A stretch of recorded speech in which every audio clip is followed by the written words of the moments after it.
కొంచెం తిక్కుంది, దానికో లెక్కుంది, హ హ హ అనుకుంటా సినిమాలల్లో ఊగిపోతే నడుస్తుంది కానీ అదే రాజకీయాలల్లో ఒక్కసారి లెక్క చెప్పి అటు ఇంకా ఆ లెక్క తప్పితే నడుస్తుందా? అస్సలకే నడవది. అంతే కదా, ఒకసారి ఒక మాట అన్నామంటే దానికి కట్టుబడి ఉండాల్సిందే. కానీ అదేందో పవను ముందు చెప్పిందో మాట, ఇప్పుడు చేసేది ఇంకో పని. మళ్ళా మీదికెళ్ళి న్యాయం చేయకపోతే రాజకీయాలు వదిలేస్తా అని కలరింగ్ ఒకటి. నేను మీ న్యాయం చేయలేనప్పుడు నేను రాజకీయాలు వదిలేసి వెళ్ళిపోతాను. ఇన్నారులా పవన్ కళ్యాణ్ ఏమన్నాడు? న్యాయం చేయలేనప్పుడు రాజకీయాలను వదిలేసి వెళ్ళిపోతారట.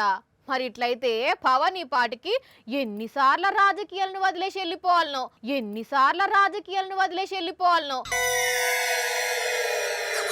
ఎందుకంటే అధికారంలోకి వచ్చుడుతోనే సుగాలి ప్రీతికి న్యాయం చేస్తా అన్నాడు. చేసిండా? ఇప్పుడు ఏం చేయాలి మరి పవను? నేను మీ న్యాయం చేయలేనప్పుడు నేను రాజకీయాలు వదిలేసి వెళ్ళిపోతాను. అట్లనే 30,000 మంది బాలికలు అదృశ్యమైనరు. అధికారంలోకి వచ్చుడుతోనే వాళ్ళందరినీ తీసుకొస్తా అన్నాడు. మరి తీసుకొచ్చిండా? ఇప్పుడు ఏం చేయాలి పవన్ కళ్యాణ్? నేను మీ న్యాయం చేయలేనప్పుడు నేను రాజకీయాలు వదిలేసి వెళ్ళిపోతాను. రైతులకు ఎన్నో చేస్తామన్నాడు.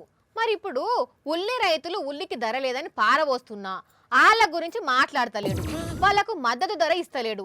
ఇప్పుడు ఏం చేయాలి మరి పవన్ కళ్యాణ్? నేను మీ న్యాయం చేయలేనప్పుడు నేను రాజకీయాలు వదిలేసి వెళ్ళిపోతాను. స్టీల్ ప్లాంట్ ను ప్రైవేటు పరం చేయొద్దు, దాని మీద పోరాడతా అన్నాడు. మరి ఇప్పుడు పోరాడుతున్నాడా? అందుకే ఏం చేయాలి పవన్ ఇప్పుడు? నేను మీ న్యాయం చేయలేనప్పుడు నేను రాజకీయాలు వదిలేసి వెళ్ళిపోతాను. నాకు కల్తీ సారా గురించి బాగా తెలుసు. మా నాయన ఆబ్కారీ శాఖలో పనిచేసేది. మేం గెలుసుడుతోనే నాణ్యమైన మద్యం ఇస్తాము అన్నాడు. ఇప్పుడు ఇంత నకిలీ మద్యం బయట పడుతున్నా ఒక్క మాట కూడా మాట్లాడతలేడు. మరి ఏం చేయాలి పవన్ ఇప్పుడు? నేను మీ న్యాయం చేయలేనప్పుడు నేను రాజకీయాలు వదిలేసి వెళ్ళిపోతాను. ఇవన్నీ కాదు, ప్రశ్నించేతందుకే జనసేన అన్నాడు. ఇప్పుడు ప్రశ్నించకుండా చంద్రబాబుతో కలిసి తిరుగుతున్నాడు. మరి ఏం చేయాలి పవన్ ఇప్పుడు?